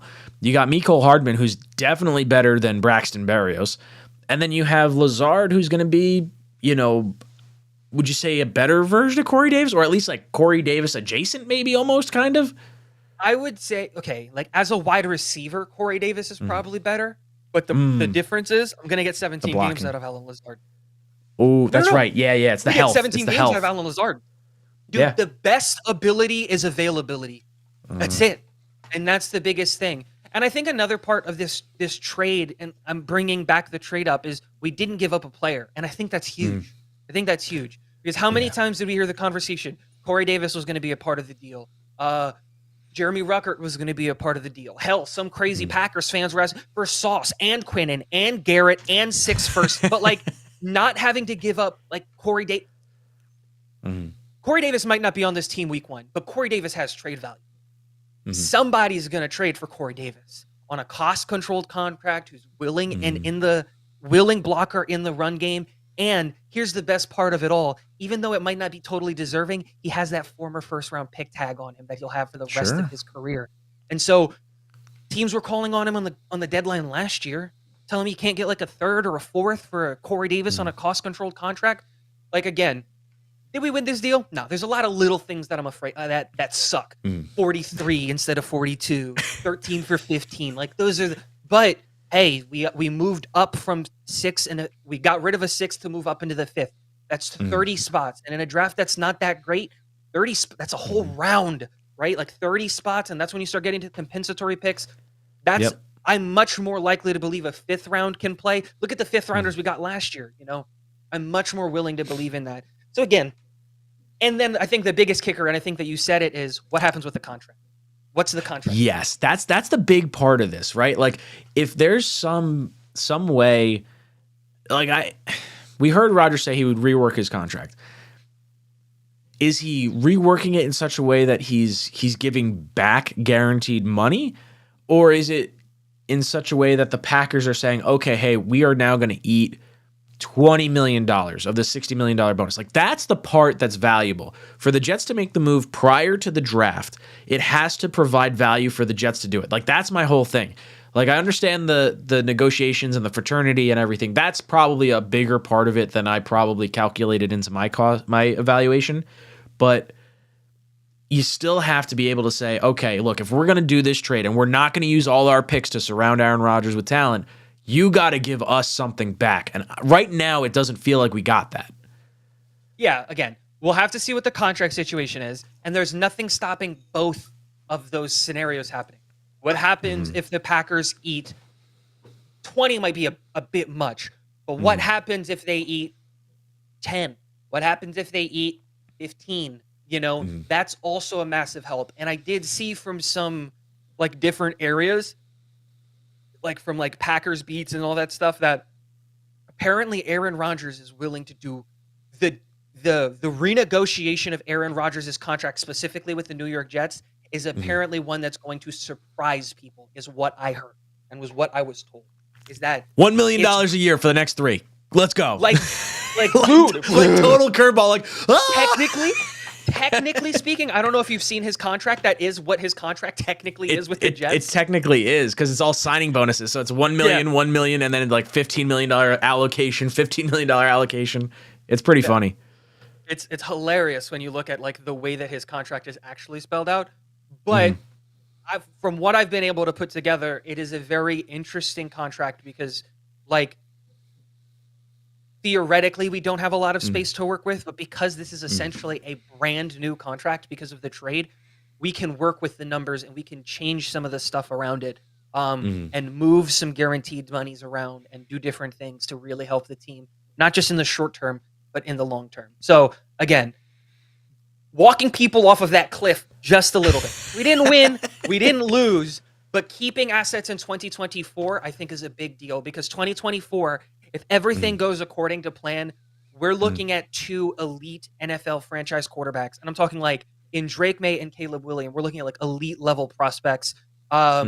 We're looking at that I forget what his name is, the wide receiver out of Ohio State. I swear to you, whoever gets him in next year's, he's a top 5 pick. He's going to be the best wide receiver in the NFL. Like day one, if his trajectory keeps going, is it Marvin Harrison Jr.? I believe. Oh yeah, it is. You're right. Yep, there it is. He's gonna be the best wide receiver in the NFL like so soon. And then you add Brock Bowers on top of that. You know, Alabama's got a couple of really good guys on defense coming up. Next year's draft is slated to not only be so much better, but so much deeper. And keeping all of the assets in next year's draft, again, it's that I try to, as much as I can, think like a GM, and GMs think in 2-year spans, right? You don't draft for right now, you draft for 2 years from now, kind of a thing. And like having a second round pick in next year's draft, having all like the 3rd, the 4th, the 5th, the 6th. Well, we won't have a 7th because we traded that for Chuck Clark. But having all of those picks in next year's draft is so much better than having or giving up anything in this year's draft. So I'm cool with all of the stuff that we did. But yeah. That makes me feel a little bit better. I'm not going to lie. Like I'm sitting here, I'm looking at the trade. Like when it crosses my phone, I'm like, okay, cool. We have him. But I'm looking at this. I'm like, really? We swapped and then we didn't give up the worst of the 2 picks and we're giving up like basically a guaranteed first in 2024. My whole thought process was like, if you wait till June 1st, give them the unconditional 2024 first if they rework the contract. Now, if they're reworking the contract now, it's kind of the same thing anyway. You're just giving a little extra this year. But I think that to not give up more next year. It wouldn't have been just 2024 ones. It wouldn't have just been it. It would have been a 2021 or first, a 2024 second, a 2024 fifth. It would have been like the first, the third, and then a conditional 2025 second that could become a first or something like that. Yeah, it would have been goofy. Exactly. Man, you're making me feel a little better than I did like even 20 minutes ago. You shouldn't walk away from this conversation. And the whole point that I'm trying to get at, don't feel like we won the trade. But don't feel like we lost either. This is fair. This is about as fair as it gets. This is okay, right? Like, that's what this is. We traded Elijah Moore and a pick swap plus next year's one for Aaron Rodgers. I'm cool with that. And the way that I look at that is like, I'm so totally cool with that. And as long as we get the offensive tackle at 15, that's my biggest concern at this point. Yes. Right? Now with the rumors that the Cardinals might want Paris Johnson Jr., dude, really? You know, what are the Bears I think there's do? a real good shot. We miss out on the top 3 tackles. And if sliding down from 13 to 15 was one of those situations where like, well, we would have gone back anyway because Darnell Wright is the right tackle that we want. We want Mekhi Becton to be the left tackle. We drafted him to be the left tackle. Let's trust him that he's going to stay healthy. We have Brown as a backup in the event Becton doesn't stay healthy. Let's focus on the right-hand side of this line. Darnell Wright, DeJuan Jones, either one of those guys we'd be happy with. So in that case, maybe you trade down a little bit more. Maybe Joey Porter Jr. is there, and the Steelers want to come up, and they're like, oh, you know, let's trade down a little bit. We'll go back to 19.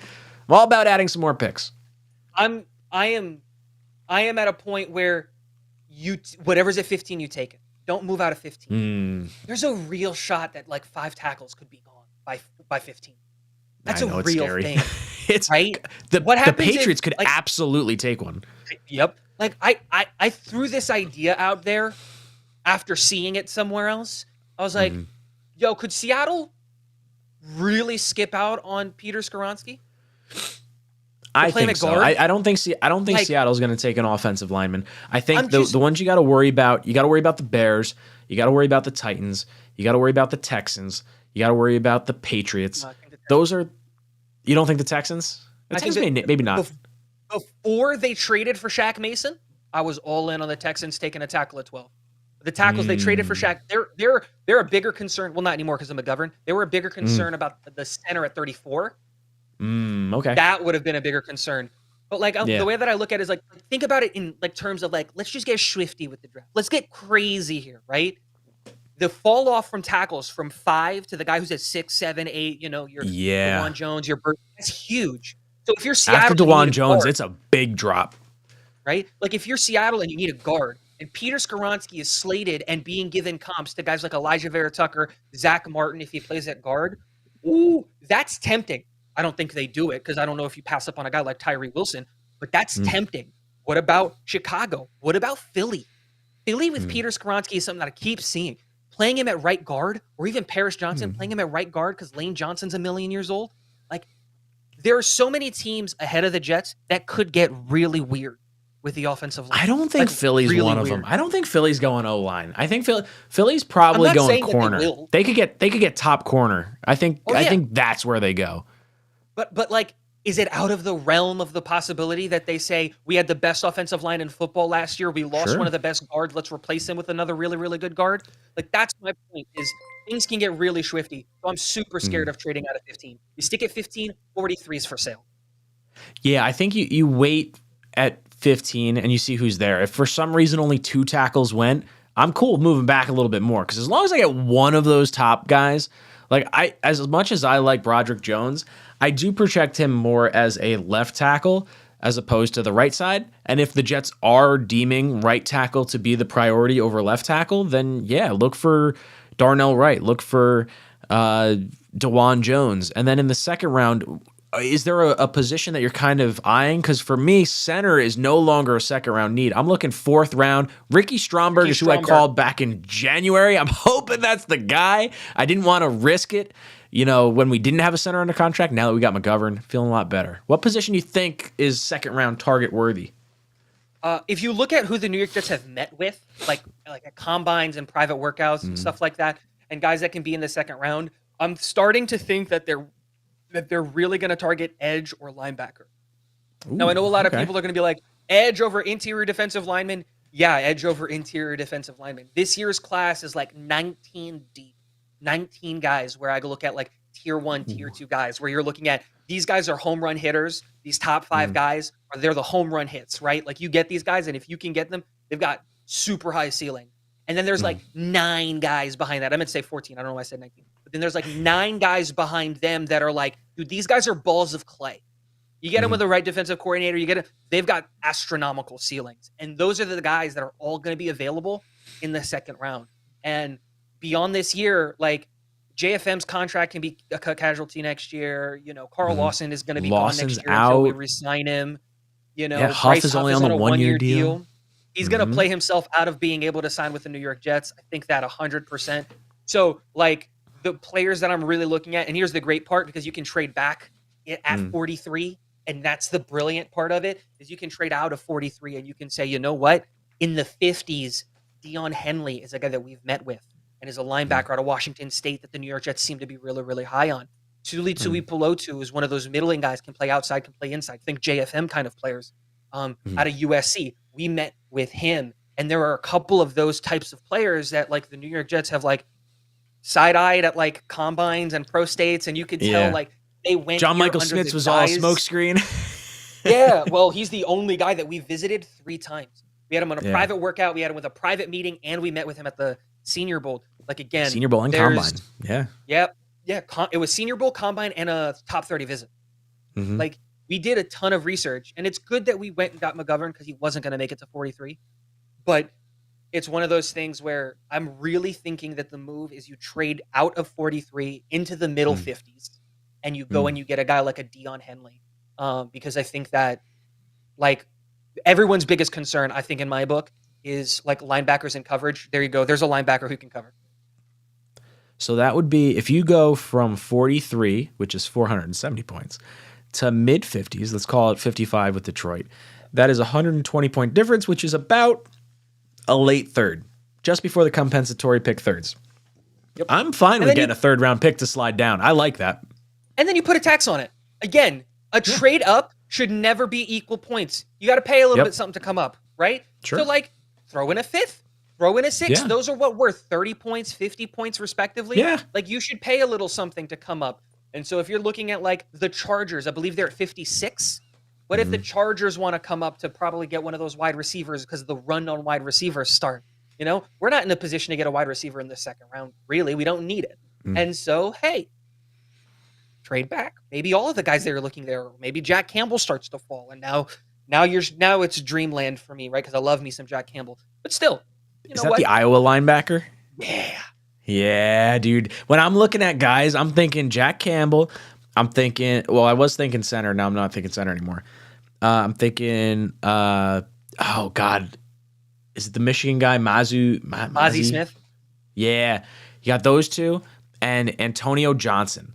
Like those three at positions of need. And Antonio Johnson kind of gives me like the not so sure. Safety, I'm not as dialed in on safety as this year as I was last year. Like if we had a third round pick, if you trade down, then I think you target like Battle or someone in like the third, fourth round as opposed to maybe the second. Do you think D tackle is going to be taken higher or no? You feel it seems like you might. Oh yeah. We'll take him in the third. Oh, okay. Like here's the thing, right? Like I did a mock draft where we traded out of 43 to like 58 with Dallas, I think is where I went to. 59 with Dallas, I think is what I went to. I picked up Deion Henley, which was the linebacker, and then I picked up Kobe Turner out of Wake Forest. Is like literally a Sheldon Rankins-esque kind of clone. Like incredible pass sets. 4 years at like at a smaller school, transitioned to the ACC, and then got better, like against better competition. And that's the type of guy that you're going to look at, and you partner him on the weak side with like a Carl Lawson who's going in that wide 9. And I got Deion Henley who can play that weak side linebacker, play in coverage, and then also is kind of a good tackler so that he can help in the run game. And now you've improved. Remember, we've improved our weak side safety as well because now we got Chuck Clark who can hit and actually tackle and do all those things. The problem with this draft is that safety sucks. And what I mean by that is like they're all box safeties or slot corners, all of them. Okay. Like it's so that's like, something I was kind of like gonna ask you about is if you I've heard some people talk about possibly using Chuck Clark or Jordan Whitehead down more as a will linebacker and then opening up the safety position in some capacity. Like if there was someone you liked, JL Skinner or whoever, maybe it's someone you trade for. Maybe it's the Titans safety, Bayard. It's like, oh, maybe we can snag him for some sort of pick. I'd rather get proven talent than draft picks at this particular point. I think what we're more likely going to do with this safety room is what you need to do is in your mind replace Jordan Whitehead with what LaMarcus Joyner was doing and replace Jordan Whitehead in your mind with what Chuck Clark is going to do, and then you keep running a similar situation in the back end. And so like what I mean by that is we're going to run a ton of nickel, right? So we're not going to have that third linebacker at all. And so what the expectation should be is that Michael Carter is going to come out if there's 3 wide receivers. He's going to run off the field if a second tight end comes onto the field, and Will Parks is going to be the tight end eraser because he's like 6'1", like he's better built to cover a tight end. And then what we're going to do is we're going to every single play rotate in and out which of the 2 safeties plays in the box, which of the 2 safeties plays single high, with a majority of the box reps going to Chuck Clark because that's where he excels. I think a lot of people kind of don't remember that Jordan Whitehead last year in coverage was kind of okay. Like he wasn't bad. He was, in my opinion, better than Jordan Whitehead. That's the problem. Well, with Chuck Clark having like a 99% tackle rate, I have less fear that the guy's going to get to the next level to Jordan Whitehead up in coverage. The real problem is like when the real concern I have with Jordan Whitehead at free safety is what happens those 3 balls a game that Josh Allen throws at a green jersey or at a white jersey, right? Because he has like an interception quota, right? Yeah. And like 3 of those balls hit him in square in the chest and they just bumped out last year, or like hit him right in the hands, right through the hands, right into the face mask and then bumped out. And it's just like, really? This is why you're a safety.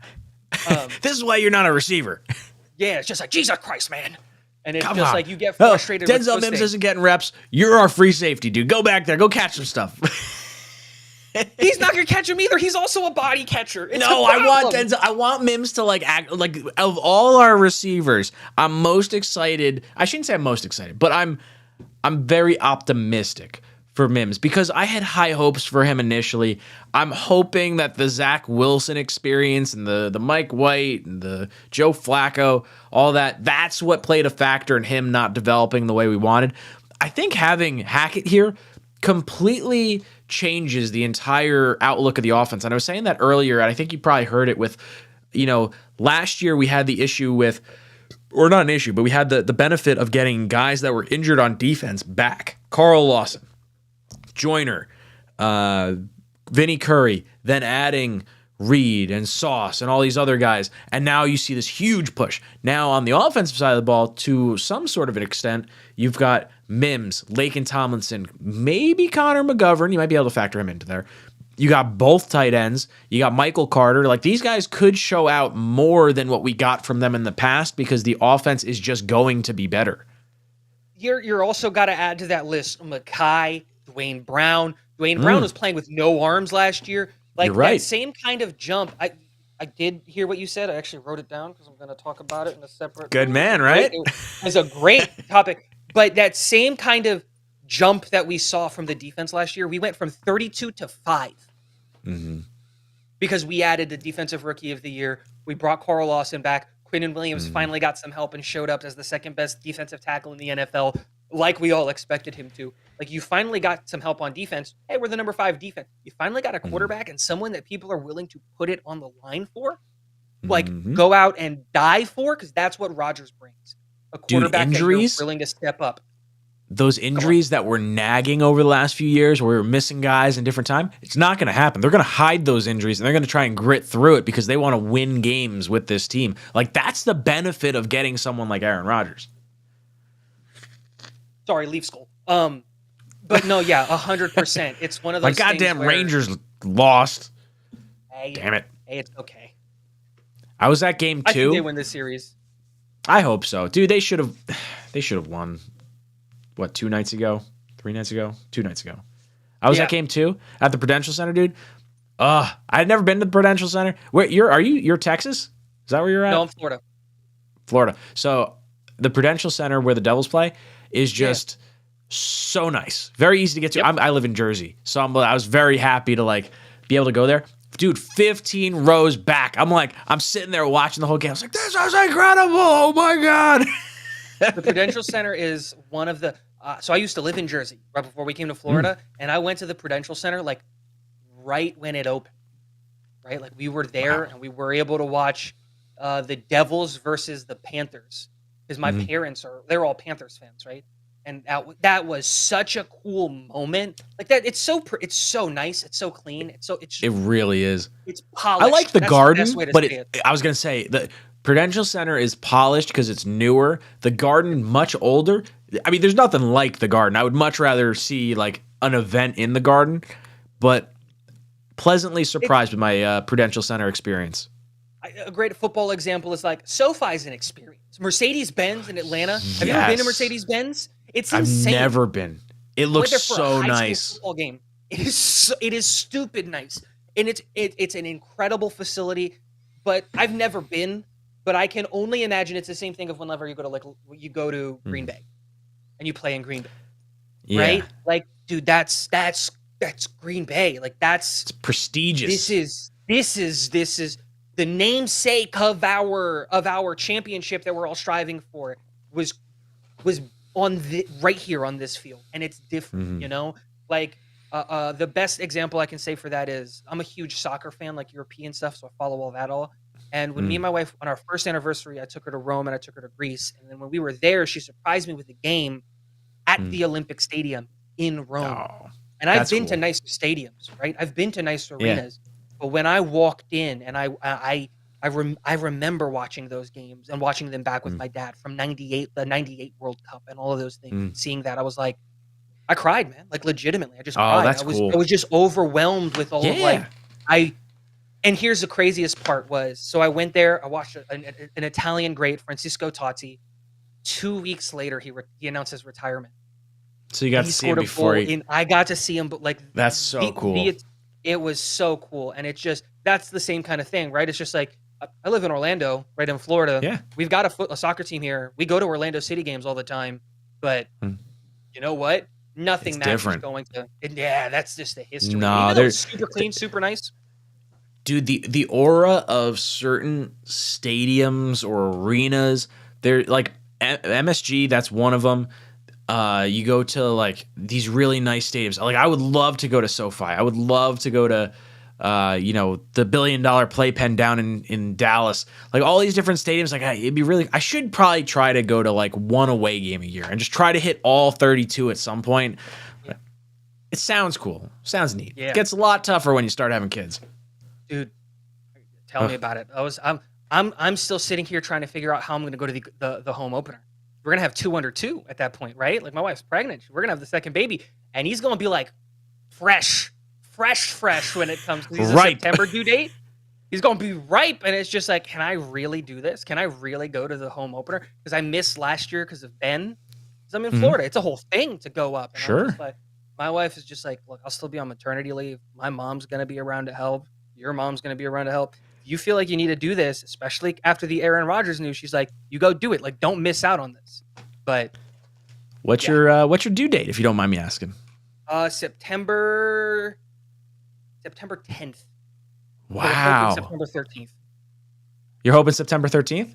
Yeah, we do threes. So I'm November 3rd. She's August 3rd. Ben is June 13th. So we're hoping that Ben is June 13th. We're hoping that Will is September 13th. So for those of you guys that don't know, Tigo and I both had our first child like a week and a half, 2 weeks apart, whatever it was. And that's awesome, dude. That is very exciting. Dude, I hope it's on the 13th for you. That'd be really cool. Right there. There he is sleeping. Oh, you got your little... See, I don't have mine up. Dude, Shay sleeps so well. I just like I had the Nanit up for the longest time, and then it was like, we'll hear her. She'll be fine. It's great. It gets a lot easier after like the first, 7 months, 8 months, and you're like, it's not as panic-inducing as it initially is. Okay. I feel like kid 2 is going to be like, you do whatever you want. It's fine. Who cares? It didn't screw up the first one. We could figure it out. Yeah. I'm more worried about like missing moments with the second one. Because we've kind of established like we're going to split the responsibilities. Like I'm going to stick with Ben and make sure that he doesn't die or break the house, and she's going to stick with Will and do all of that stuff. And just like early on, like I don't know if you felt this, but I felt that like kind of like helplessness. You're just kind of sitting around like, I don't know what I can do. Like I don't have boobs. I can change a diaper, I guess, but like I don't know what to do. Dude, the first time Becca watched me, like I grabbed Shay's feet and held her up like a fish. And I'm like doing the diaper, and she's like, "How are you holding her with one hand?" I'm like, "She's like 15 pounds." Yeah, she's little. It's just like whoop, nice and easy. Sorry, Shay, for watching this years later, and I'm embarrassing you about your. You're probably not watching this. This is very an obscure live stream in some random. For real. Well, it's the Aaron Rodgers Monday, right? That's true. This is gonna go she down might be looking back. She might be like, "I wonder what Dad said 15, 20 years ago." When the Jets got Rodgers. Maybe. We'll see. Alrighty. Let me get out of here. I've got school, and I've got other stuff to do, and a Leafs playoff game, and chat's getting restless because we went way off topic, but it's always good talking to you, Tigo, sir. Hang around real quick. We'll close out the show while you're still on here, and then hang tight after. I want to ask you something specifically about the draft, but we got our draft stream coming up. Tigo's going to be on at day 2. I'm excited. Very, very pumped. Tigo's excited. Look at that. Boys and girls, we got Aaron Rodgers. Yes, but yeah. We got Aaron Rodgers. I'm going to be hopping over to Green Bean Stream in just a few minutes' time, so if you want to hang out over there, make sure you do that. But this is Jets Talk signing off. JETS! I think every single person in this locker room is a competitor at the highest level. So, yeah, when you feel as if your back's against the wall, you never have to feel like you got to do it by yourself.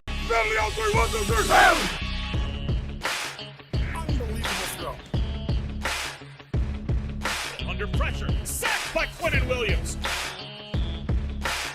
Right sideline, Uzama's got it. look to your left and your right, you got guys out there with you that our whole point is to help each other. This one to Mims.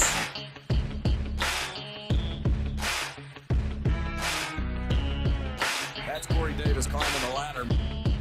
To be able to go out and lead these guys, just to know how hard these guys work and how important it is to them, and then you get that chance to lead them.